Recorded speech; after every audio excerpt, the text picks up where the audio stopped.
Kita satu dalam Tuhan, walau dunia membedakan.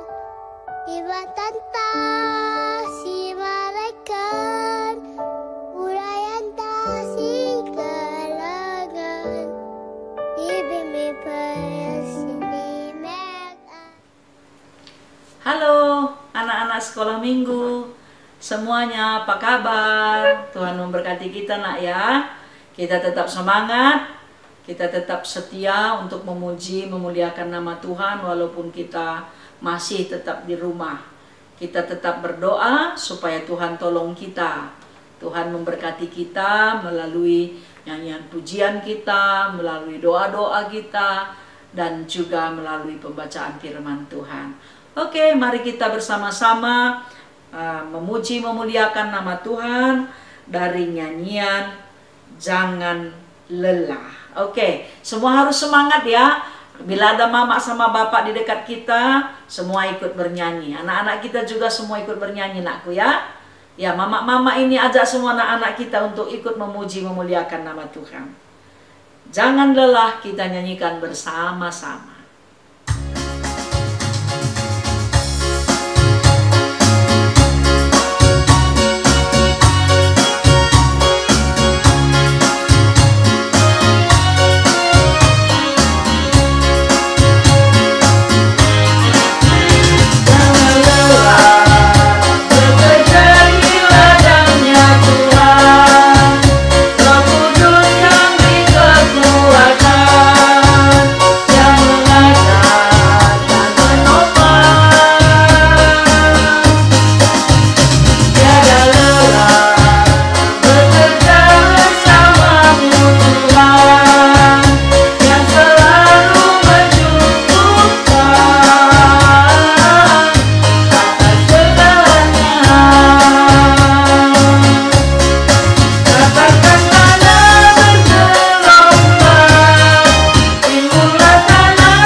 Bersama-sama berdoa. Terima kasih Tuhan, karena kami masih diberi kesempatan untuk memuji, memuliakan nama Tuhan. Kami semua sudah siap untuk mendengarkan firman Tuhan. Kiranya firman Tuhan mengubahkan hidup kami menjadi lebih baik. Perlengkapi kami dengan pimpinan Roh Kudus Tuhan. Terima kasih ya Yesus, ampuni kami atas dosa dan pelanggaran kami. Amin. Mari kita bersama-sama membaca kitab Kolose pasal 3 ayat 1 sampai ayat yang keempat. Dan Efesus 2 ayat 8 sampai ayat yang ke-10. Karena itu, kalau kamu dibangkitkan bersama dengan Kristus, carilah perkara yang di atas, di mana Kristus ada duduk di sebelah kanan Allah. Pikirkanlah perkara yang di atas, bukan yang di bumi, sebab kamu telah mati dan hidupmu tersembunyi bersama dengan Kristus di dalam Allah. Apabila Kristus yang adalah hidup kita menyatakan diri kelak, kamu pun akan menyatakan diri bersama dengan Dia dalam kemuliaan. Kemudian Efesus 2 ayat 8 sampai ayat yang ke-10. Sebab karena kasih karunia kamu diselamatkan oleh iman. Itu bukan hasil usahamu, tetapi pemberian Allah. Itu bukan hasil pekerjaanmu. Jangan ada orang yang memegahkan diri, Karena kita ini buatan Allah, diciptakan dalam Kristus Yesus untuk melakukan pekerjaan baik yang dipersiapkan Allah sebelumnya. Ia mau supaya kita hidup di dalamnya. Ya, anak-anak kami yang dikasihi Tuhan, tema kita hari ini beriman. Dan yang kedua, itu anak-anak remaja, iman yang menyelamatkan. Ini pendeta hari ini menceritakan satu cerita buat anak-anak kami semua ya. Adalah seorang ibu yang sudah janda, memiliki satu orang anak yang sangat jahat. Tabiatnya buruk. Dia suka mencuri, suka berjudi, dan banyak sekali kejahatan yang dia lakukan, bahkan juga mau berbohong. Ya, memang kalau sudah satu dosa kita kerjakan, itu tidak pernah beranak tunggal, dia pasti beranak pinak, tambah banyak gitu. Ya, itu yang terjadi.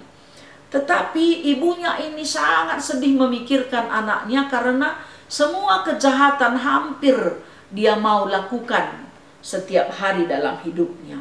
Satu waktu dia kedapatan mencuri. Kemudian dia diadili dan dijatuhi hukuman pancung.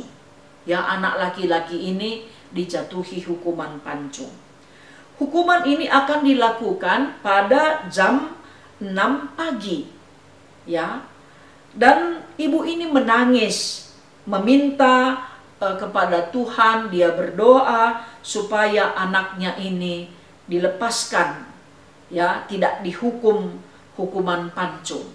Dia katanya sama Tuhan dalam doanya, aku aja yang tanggung Tuhan dosa kesalahan anak-anakku ini, anak yang aku kasihi ini. Kemudian dia datang menemui seorang raja dan dia katakan kepada raja ini, Raja, tolonglah anakku supaya dibebaskan. Jangan dilakukan hukuman pancung. Tetapi raja katakan ini sudah hukum yang berlaku di negara ini, ibu. Tidak boleh tidak, anak ibu harus dihukum. Ya, kenapa ini dilakukan hukuman pancung? Ini dilakukan oleh raja ini supaya jangan lagi ada orang yang mau mencuri. Supaya kerajaannya aman. Supaya kerajaannya ini tenang. Itu yang diharapkan oleh raja ini. Sehingga pada jam 6 pagi orang sudah berbondong-bondong untuk menyaksikan hukuman pancung untuk anak yang akan dihukum pancung ini. Algojo sudah siap. Orang banyak sudah ramai datang. Tetapi pada saat lonceng itu akan dibunyikan pada jam 6 pagi, ternyata ya ada seorang yang menarik lonceng, karena kalau sudah pas jam 6 itu lonceng ditarik, disitulah algojo itu melaksanakan hukuman pancung. Kemudian apa yang terjadi? Ketika ditarik lonceng itu, ternyata tidak berbunyi. Kemudian ditarik lagi, tidak berbunyi loncengnya. Sudah lewat 5. Kemudian raja katakan, coba lihat ke atas. Ya, mana tahu ada talinya yang tersangkut sehingga tidak bisa loncengnya berbunyi. Tetapi petugas belum sampai untuk melihat ke atas tali lonceng yang tidak berbunyi itu, atau tali lonceng yang sudah menurut mereka itu rusak dan loncengnya tidak berbunyi.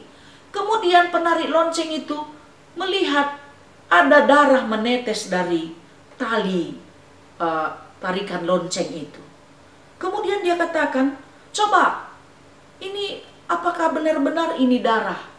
Kemudian beberapa orang langsung naik ke atas tempat lonceng itu digantung.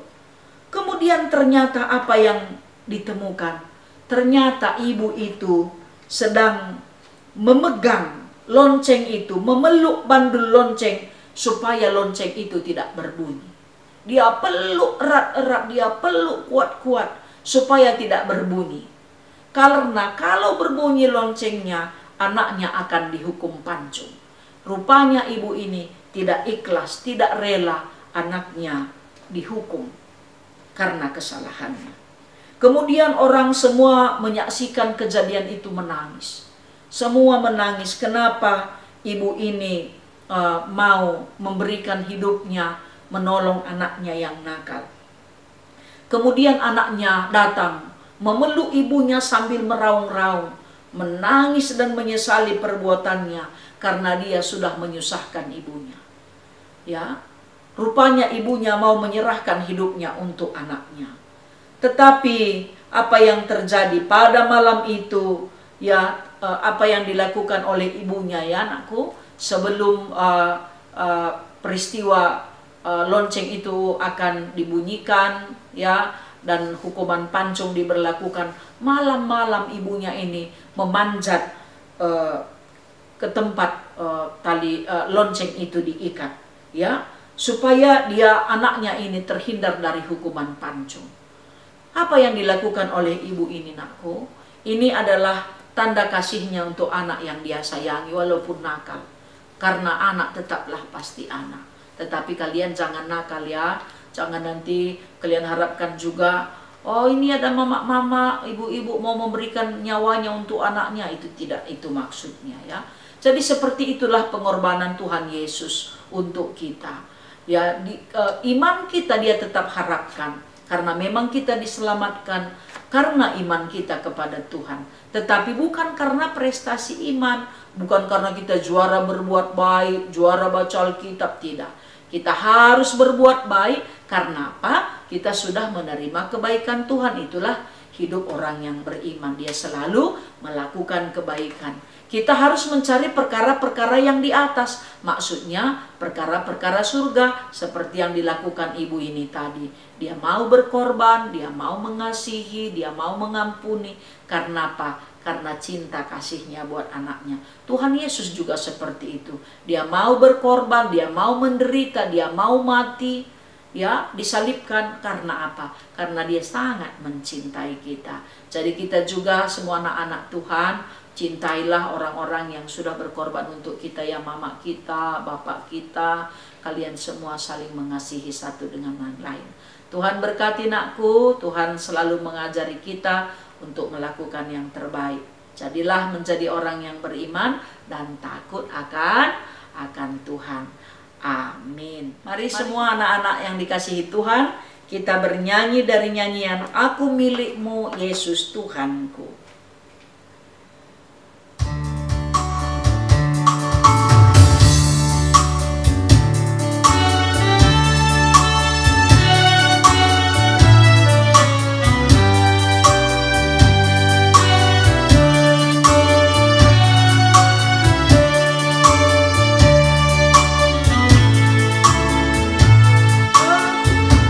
Aku milikmu, Yesus Tuhan.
sama-sama bersatu di dalam doa, kita berdoa.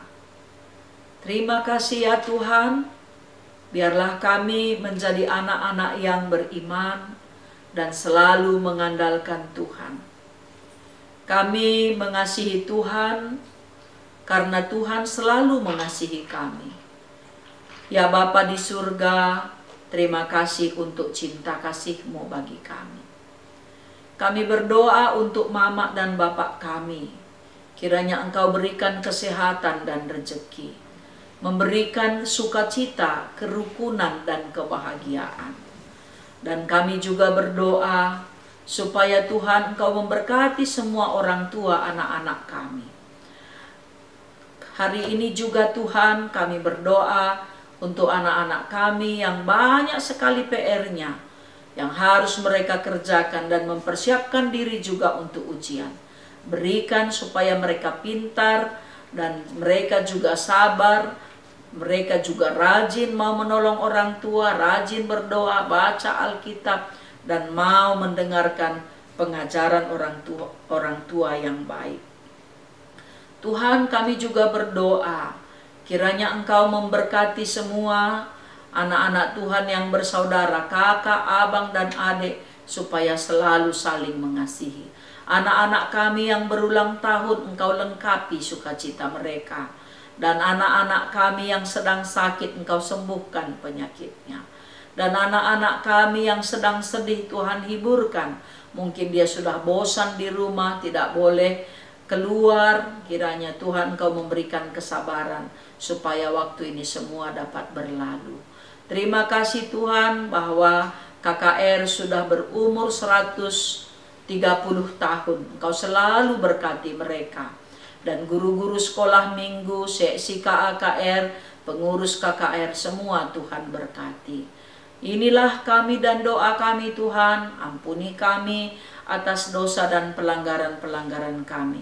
Kiranya Tuhan memberikan kesehatan buat semua anak-anak sekolah minggu kami, sukacita yang berasal daripada-Mu. Di dalam nama-Mu kami berdoa, seperti yang diajarkan oleh Tuhan Yesus, mari kita ucapkan bersama-sama. Bapa kami yang di sorga, dikuduskanlah nama-Mu, datanglah kerajaan-Mu, jadilah kehendak-Mu di bumi seperti di sorga. Berikanlah kami pada hari ini makanan kami yang secukupnya, dan ampunilah kami akan kesalahan kami, seperti kami juga mengampuni orang yang bersalah kepada kami. Dan janganlah membawa kami ke dalam pencobaan, tetapi lepaskanlah kami daripada yang jahat. Karena Engkaulah yang mempunyai kerajaan dan kuasa dan kemuliaan sampai selama-lamanya. Amin. Tuhan memberkati kita semua. Salam rindu. Pasti semua kita sudah saling merindukan anakku ya. Sabar kita dan rajin berdoa supaya Tuhan tetap menolong kita.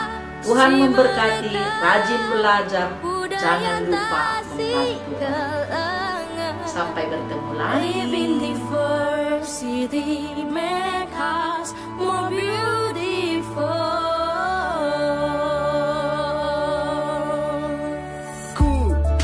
Ajak kau bernyanyi, indahnya denganmu di sini. Ungkapan sanubari tulus dari dalam hati.